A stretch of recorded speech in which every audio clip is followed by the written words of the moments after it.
চট্টগ্রাম রপ্তানি প্রক্রিয়াকরণ অঞ্চল সিপিজেডে ৩টি পোশাক কারখানার শ্রমিকদের মধ্যে সংঘর্ষের ঘটনা ঘটেছে।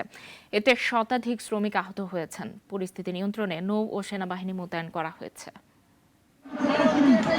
বাৎসরিক ৯% বেতন বৃদ্ধি সহ নানা দাবিতে বেশ কয়েকদিন ধরেই আন্দোলন করে আসছিলেন ইপিজেটের বিভিন্ন পোশাক কারখানার শ্রমিকরা।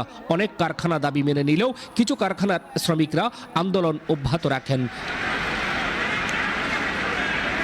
তারই জেরে সকালে 3টি কারখানার শ্রমিকরা সংঘর্ষে জড়িয়ে পড়েন। এই সময় এক পক্ষ আরেক পক্ষকে ইটপাটকেল ছুটতে থাকে।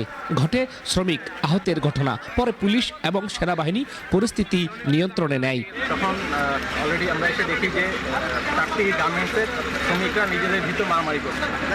সিচুয়েশন কন্ট্রোলে আনার জন্য আমরা সেনাবাহিনী, BGB, police, joint task force আমরা সবাই মিলে এই সিচুয়েশনটাকে কন্ট্রোলে আনতে সক্ষম হই। এবং মূলত আন্দোলনের সময় কারখানার মূল গেট খোলা নিয়ে এক কারখানার শ্রমিকের সঙ্গে আরেক কারখানার শ্রমিকের কথা কাটাকাটি হয়। এরপরই তাদের মধ্যে সংঘর্ষের সূত্রপাত হয়। আমরা আজকে সকালে আসছি, কাজ শুরু করছি। আমাদের ডিউটি 7:30টায়। 8:20-এর সময় শুনে আমাদের ফ্যাক্টরিতে মারধর শুরু করছে। আমাদের পরে আমরা তো নিচে নেমেছি, আমরা প্রতিরোধ করছি। আক্রমণ একবার করছে, করে সমাধান হয়ে গেছে। এরপরে আবার এদিকে লোকজন আসছে। ম্যানেজমেন্ট আমাদেরকে ছুটি দিয়েছে। ছুটি দেওয়ার পরে আমরা যখন এখান থেকে চলাকালীন অবস্থায় আমরা যখন ব্যবসা গেট পর্যন্ত যাই, তখন আমাদেরকে ওরা বাধা দেয়।